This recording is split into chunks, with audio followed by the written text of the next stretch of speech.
Linis Chika Don Bell ayaw pakabog sa ibang couple. Cited recently ang mag-sweetheart ni sina Donnie at Belle sa isang pagtitipon kasama sa nasabing gathering.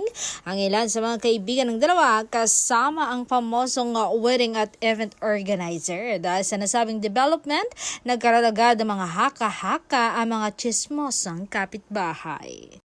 Say ng mga katkatera at sausawera, ikakasal na rin daw ang dalawa at susunod sa yapak na maikinasal ng showbiz couple. Naging basihan kasi ng mga nagmamarisol ang pakikipag-meeting nila sa wedding and event organizer. Ito nga ilan sa mga hirit ng mga kibitzers.